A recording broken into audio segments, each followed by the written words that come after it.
All right, seeing that Liz Hennessy's there, we're gonna go back on the agenda and conduct a public hearing. So, a quorum being present, the first order of business is to hold a public hearing to receive public comments on the proposal to sell 7.8 million school fire prevention and safety bonds for the purpose of conforming the existing facilities of the district that house students to the building code promulgated by the State Board of Education of the State of Illinois by altering, reconstructing said facilities and having equipment purchased and installed therein.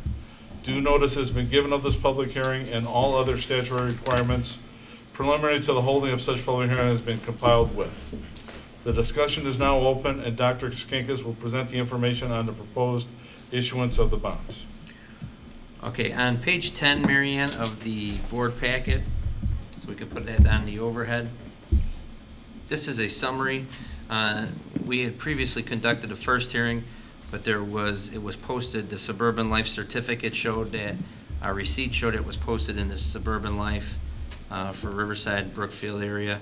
However, the editor's certificate showed that it was printed in Downers Grove. So even though the ad said Brookfield, it was printed in Downers Grove Suburban Life. So we're reconducting the hearing and reposted the hearing to meet that. During the first hearing, we received 2 questions in regards to finances, in regards to how things will be paid for. So I created this little draft of a chart to give an idea. Overall, the life safety report that was approved by the Board of Education in the fall of 2013.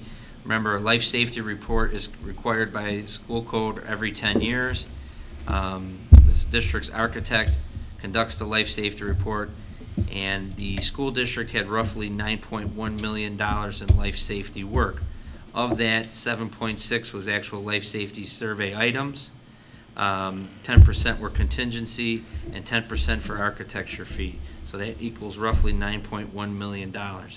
Priority codes A and B, those are the life safety items that have to be completed. Life safety codes that are C items are optional for the district to complete. All of our life safety report is posted both under the Board of Education, where it says facility improvements, as well as it's in this board packet. The current construction project addresses about $3 million of that $7.6 million. There's also an additional $29,000 that if you move across to your right, there's about $29,000, almost $30,000 that has already been completed by Aramark, who is the district's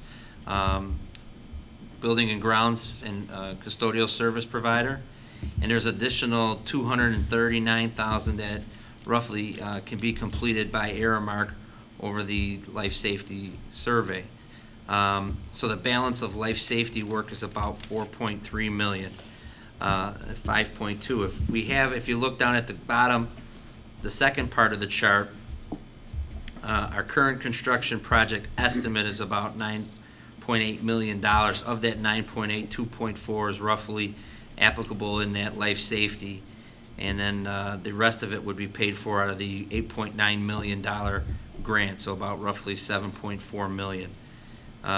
With the additional life safety work of $5.2 million.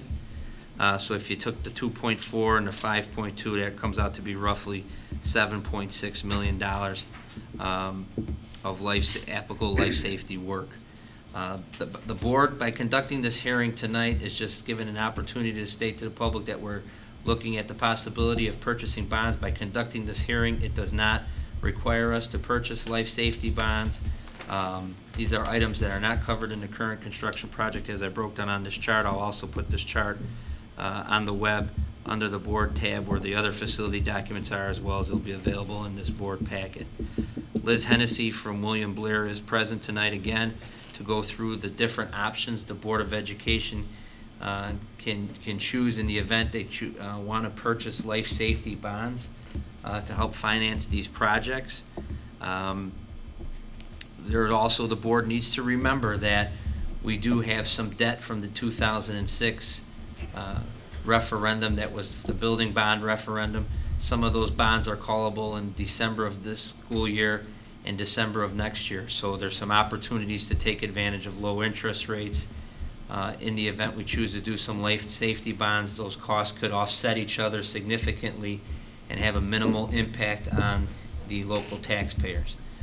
There was a misrepresentation of that in a recent Landmark article, but that was then corrected online. So it was not a monthly payment. It was overall impact would be less than $30 a year to a taxpayer. And Ms. Hennessy can cover those facts. Tim, did I miss anything else that needs to be covered before I introduce Liz? No, I think you summarized Mr. it Gritchen, very I know you're on the Finance Council. That summarize it? No, I think get her up here. And for the public, we did have this hearing before, so. Correct. Yes. Where everything was fully vetted, Liz was grilled with questions, and I, for one, don't see the necessity to ask those questions again unless you feel so. Okay. Liz, you want to come up and present? I know you have some updated copies. Updated presentation from last time with new interest rates, plus our weekly market update, which is our debt capital markets outlook on the bond market that we publish on a weekly basis, and it's posted on our website. So thank you for having me. I'm sorry to make you wait a little bit tonight. And okay, so while you're handing that out, I'll just give you a quick update on the bond market. Last Friday, we had an unemployment number come out with non-farm payrolls and unemployment, and there were more people on the payroll than expected, which is a good indicator for the economy, which is kind of a bad indicator for the bond market. So Treasury rates went up a bit. We still have several major things kind of out there, including the resolution of what's going to happen in Greece on the international front. That should be resolved by June 30th. On June 5th, they missed an interest payment to the International Monetary Fund, which is not a good thing. So that's a concern in the credit markets. We have a Federal Reserve Open Market Committee meeting next week where they'll give more information on when they expect the next rate increase to occur. And what we've heard from them so far is September is their outlook at the earliest. So that will have an impact. And then July 1 is a really good time to be in the market from the point of view that many bonds pay interest on July 1. So that money comes due, and investors in municipal bonds are looking for a place to reinvest that. So from a demand point of view, we're hopeful that that's going to spur some demand for municipal bonds. So with that, let's jump into the presentation, and I won't belabor this too long because I know you've seen this before, but page 1 is our 20-year and 10-year AAA rated municipal market data update, and you see the volatility with rates kind of going up and coming back down, but we're still, the point here is we're still really in a very good market, a very good range to borrow money. The next page, the yield curve, you know, it shows the year of maturity, and the green line is where we are today versus these prior years.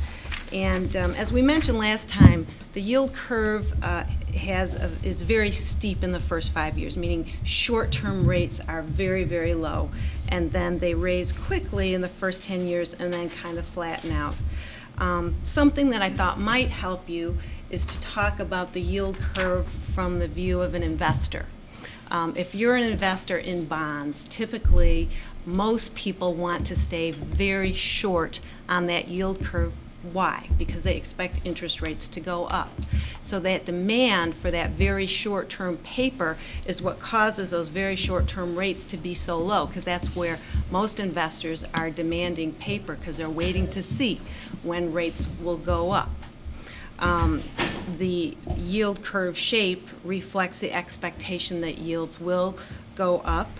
And then after 10 years, you see it flatten out, and that reflects investors' expectation that most bonds will be called in 10 years, and that's the municipal bond norm, to have a 10-year call. So you don't get much for your money by going out past 10 years. So just to give you a little flavor about what the yield curve, why it's shaped like it is from the point of view of an investor.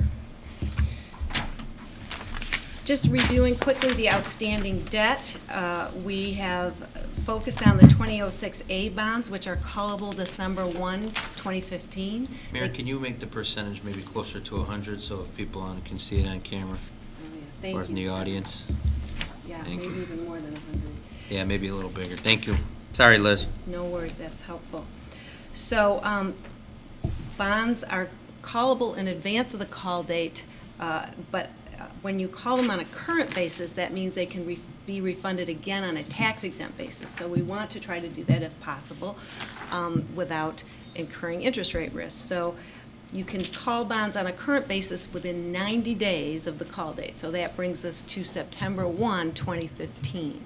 Just depending on how these life safety approvals get approved by the state when they come back and when the board decides whether they're going to in fact issue life safety bonds, it would make sense to sell these bonds together to minimize cost of issuance sometime in as soon as you get the approvals, because obviously you can't sell the bonds till you get the approvals. And of course, make the decision that in fact you are going to do bond financing on those life safety approvals.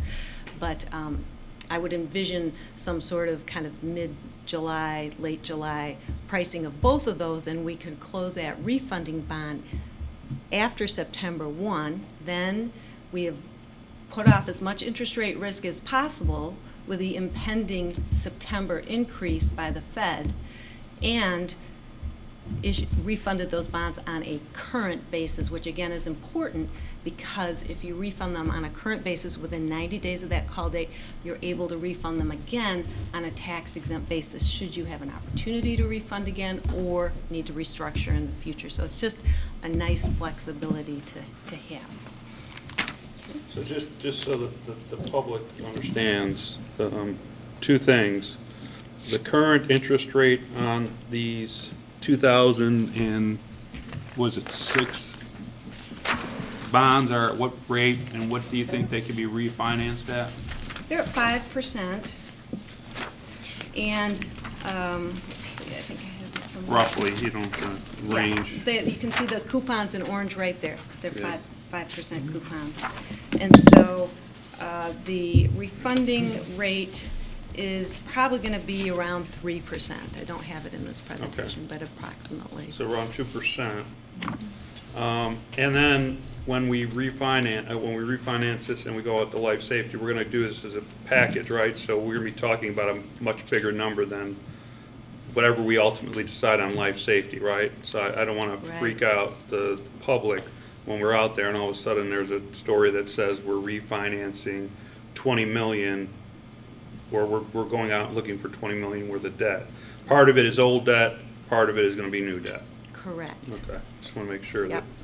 And doing it all at the same time saves you cost of issuance, but they are two series of bonds because they're slightly different credits.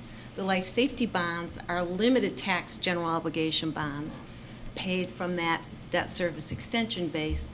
The referendum approved bonds are unlimited tax general obligation bonds, so they will be in a separate series with the unlimited general obligation credit.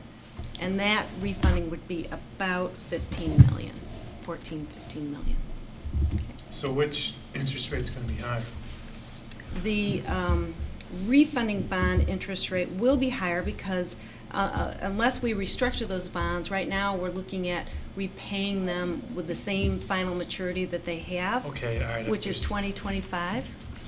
And the bonds that you're looking at for life safety, we've been reviewing structures that are either 5, 7, or 10 years. So, but from a credit point of view, is that maybe your question? Well, if they had the same maturity, the general obligation should be cheaper, right? Actually, the market treats them both the same in terms of credit. Okay. Because the referendum bonds have an unlimited amount or rate. The limited bonds have a limited amount, limited to that debt service extension base, but an unlimited tax rate. So the market treats them pretty much the same. Okay, so we've got the debt limit, which you saw before. 2014 EAV should be coming out soon, so we'll see what that is. In terms of the financing options for life safety bonds on page 5, we've got the requirements for life safety bonds, which you've now completed with your public hearing tonight. And so the other requirement, of course, is to get those approvals back from Springfield to authorize the issuance of bonds if you decide to go that way. Page 6 looks at the debt capacity. So this is the limited tax debt capacity that's payable from that debt service extension base. Just to review, that debt service extension base is part of the tax limitation law that allows tax-capped issuers to go ahead and issue bonds as long as the payments don't exceed that debt service extension base, which originated back in 1994. So $1,744,672 is the maximum you can pay off of those types of bonds in any given year. Okay, so I think Tim covered very well page 7, which is Kevin did the bond authorization. I'm sorry, to I'm cutting you 7.6. off again. Oh, sure. The other constraint is the outstanding, or gross debt limit, correct? So Your there's gross- actually two constraints. Gross debt limit is in fact, yes. That's right, the 10 million debt limit. Right. Thank you. So you're on 7, Liz, financing options, this just kind of summarizes what Yes, we this discussed? summarizes that, based on the numbers you were looking at, about 4 million of life safety bonds would help fund projects this summer, and about 3.6 million would fund projects in the summer of 2016. Okay. Options 1, 2, and 3, starting on page 8, look at 4 million of life safety bonds issued this summer, July of 2015, paid off over 5, 7, and 10 years. And the maximum is 20 years, but we've used these shorter maturities, knowing that these are life safety approvals, and the shorter your repayment schedule, the lower your interest cost. So we see these bonds paid off in 5 years. Based on rates as of June 3rd, we're looking at an all-in true interest cost of 2.15%. Level payments of about $857,000 a year. We have savings estimated, also updated as of June 3rd, from refunding the Series 2006 bonds. So that would be a savings of $212,667 for a net increase that results in an 8-cent tax rate increase, or $51 on the $51 Annually. annually. Yes, please make sure And it's that 8 clear. cents is per thousand house value. Per $100 of equalized Per assessed $100, okay. valuation, right. All right, good. And I took your comments and really hopefully put that note there so you could take your calculator. We'll and give come Bob a up with copy of this savings. report. Bob, you're gonna have a copy for that. Okay. Okay. Option 2, or option 1 on page 9? Yep. Or is that the same one? Option 1 on page 9 is a graphic, and then Page 10? page 10 is the 7-year. So the interest rate is 241 on this option as of June 3rd. The net increase is 2 cents lower, or 6 cents, for an annual payment on the $250,000 home increase of $33 $33 a year. a year. Annually. And page 11, and I should have stopped, this graph is the same as the prior one, but on the top, the blue bar, that blue bar represents the savings from refunding the 2006 bonds. So if you did not refund the 2006 bonds, it would be, your total debt service would be higher. Okay, so that represents that $200,000 savings or so. Okay. Okay. Page 3 is the 10-year repayment, and when you net the annual page payment. 12. Page 12, yes, of $465,000 a year for 10 years, and then net the $212,000 savings, we get a net increase of 3 cents, or $20 annually on the $250,000 home. That rate is 2.76%. And page 13 is a graphic. The next set of options look at 7.6 million, with 4 million issued in July of 2015 and 3.6 million issued in January of 2016, which would go towards funding those summer projects. Okay. So again, we've got the 5, 7, and 10-year options. In this example, we also have the savings that would accrue from refunding the 2007 bonds in December of 2017. And again, we did not put an interest, we updated these rates to June 3rd of 2015.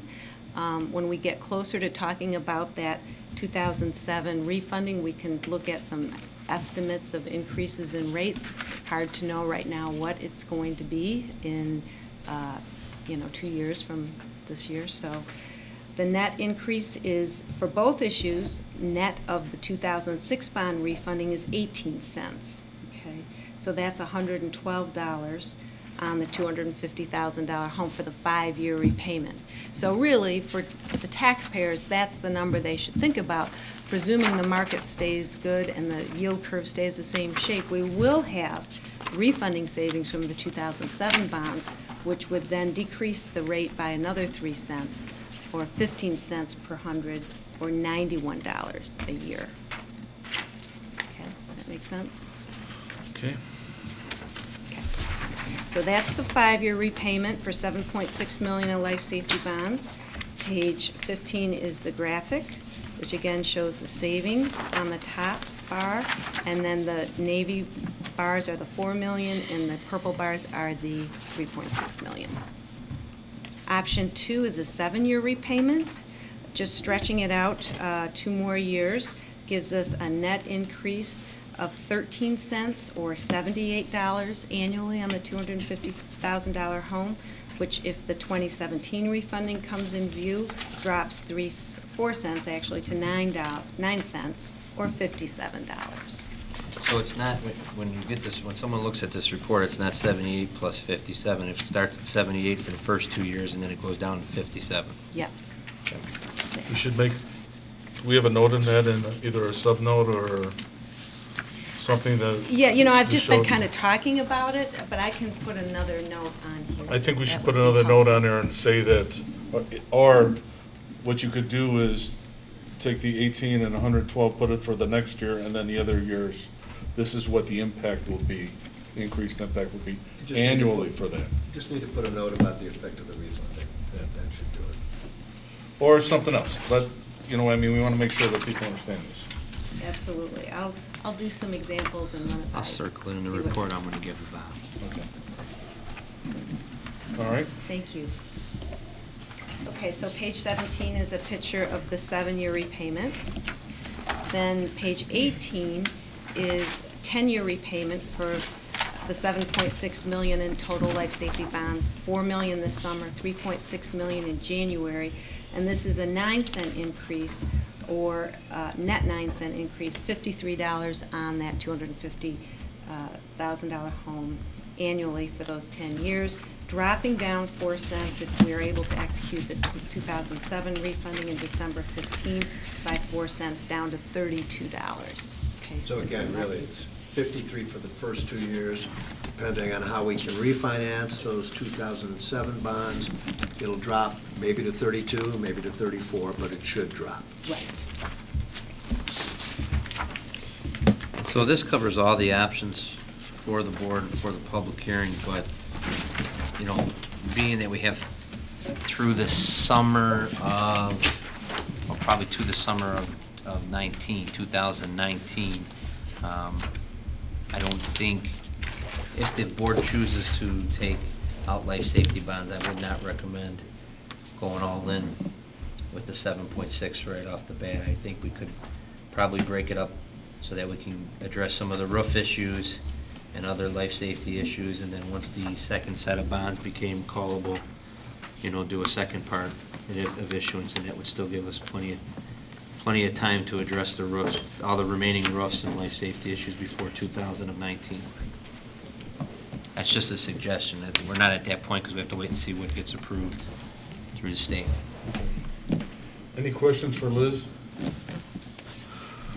Thanks, Liz, appreciate breaking it down. I just make it clear, because we're showing both life safety bonds on the same line, which is a year, right, in the same year. And what you're proposing here is that we do one tranche or one grouping of bonds in the summer of 2015, Yes, and then follow up with January of 2016. right, which we can still get on the 2015 levy. Yeah, We can get on that 15 levy all the way up to March 1st. okay. If the board decides that they've got delays and for whatever reason they don't want to do that then, push it out a year, then we'd be on the 2016 levy. Okay, so after both, March 1st both of 2016. financings would be on the same levy Right, in that following.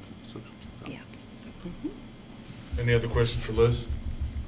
Liz, again, thank you very much for really showing this and breakdown for that. It really helps us, Good, clarifies a lot of issues. Thank you very much. thank you. All right, does the board have any additional comments regarding this public hearing and the safety bonds?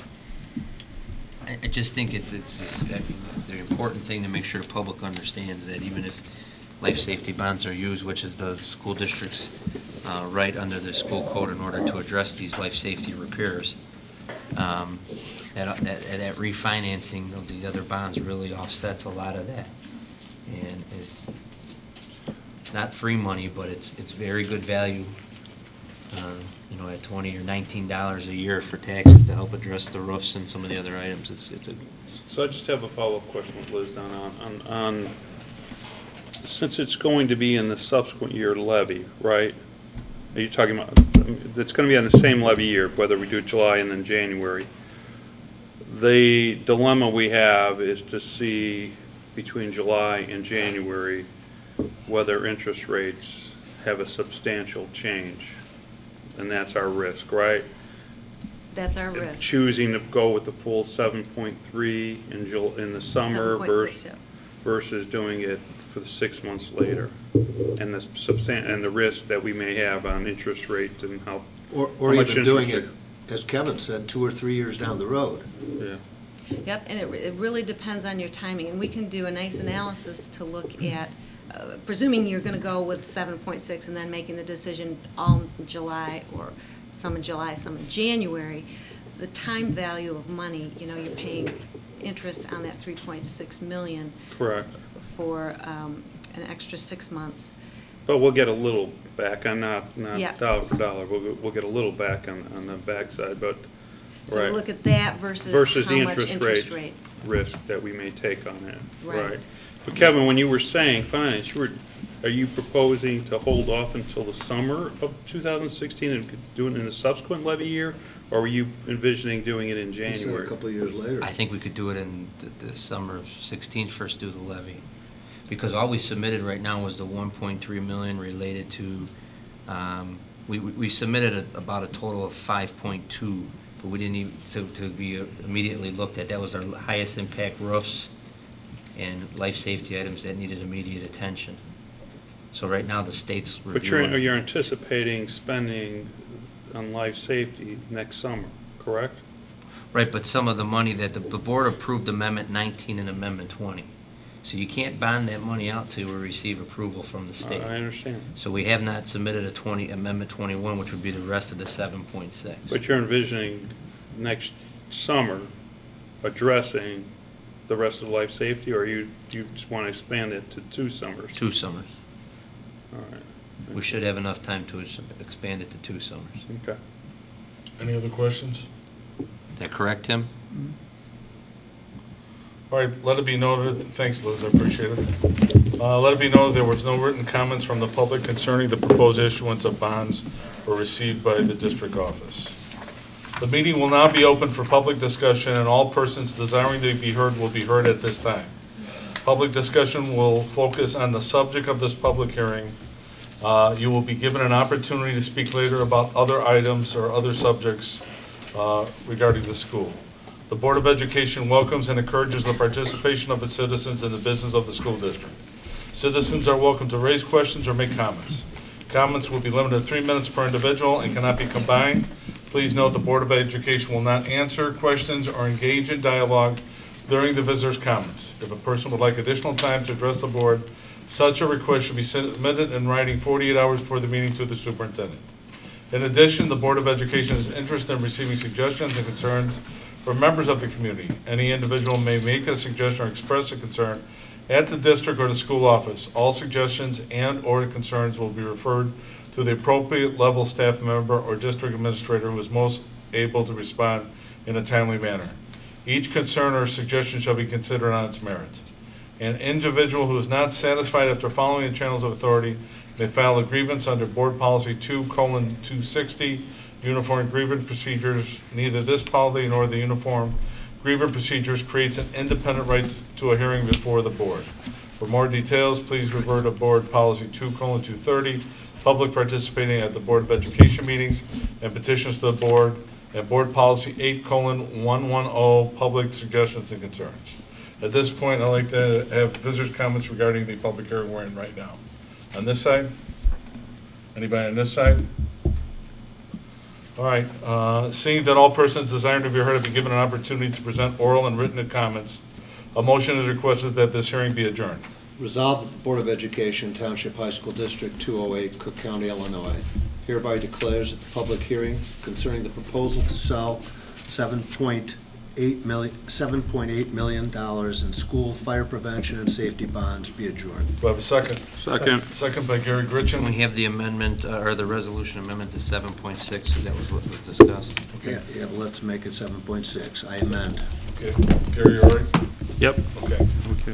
Mary Ann? Mr. Gritchen? Yes. Ms. Ruska? Yes. Mr. Jefferson? Yes. Dr. King? Yes. Mr. Cindy? Yes.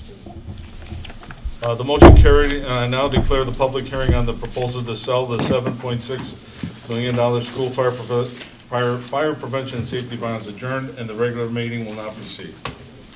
So given that, we will move back into our Chief. order. And so we are finished the public hearing.